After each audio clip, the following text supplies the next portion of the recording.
কি হয়েছে জানেন?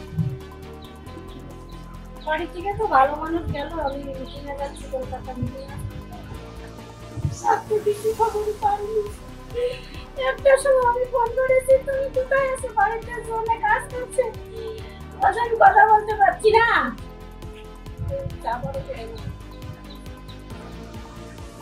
কথা বলতে পারছি না। আমি তাহলে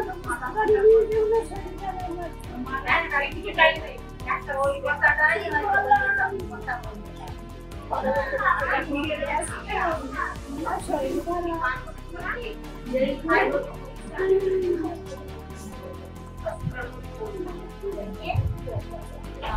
ঘটনা উনি আজকে কলকাতায় নেতাজি ইন্ডোর স্টেডিয়ামে যে প্রোগ্রাম ছিল, অমিত শাহর প্রোগ্রাম, সেই প্রোগ্রামে উনি সকালবেলা এখান থেকে গিয়েছিলেন।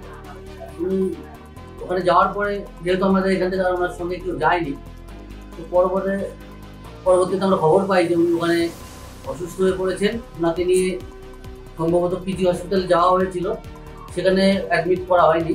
তো হসপিটালের বাইরেই উনি নাকি শেষ নিঃশ্বাস ত্যাগ করেছেন, এইটুকু খবর আমরা পেয়েছি। কি বলবো, মানে ওনার কথা বলতে গেলে মানে ভীষণ কষ্ট লাগছে যে এমন একটা ভালো মানুষ ছিলেন উনি, মানুষের প্রয়োজনে অপ্রয়োজনে সবসময় পাশে দাঁড়াতেন, ভীষণ ভালো মনের মানুষ ছিলেন। আমাদের মোট অঞ্চলে এখনো পর্যন্ত যতগুলো প্রধান হয়েছে আগে পরে, এনার মতো প্রধান কেউ এখনো পায়নি।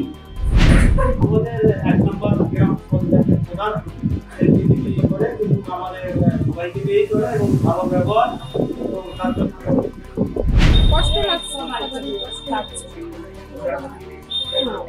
খারাপ ভাবে যা হয় প্রভু বিরামের প্রধান খারাপ লাগছে।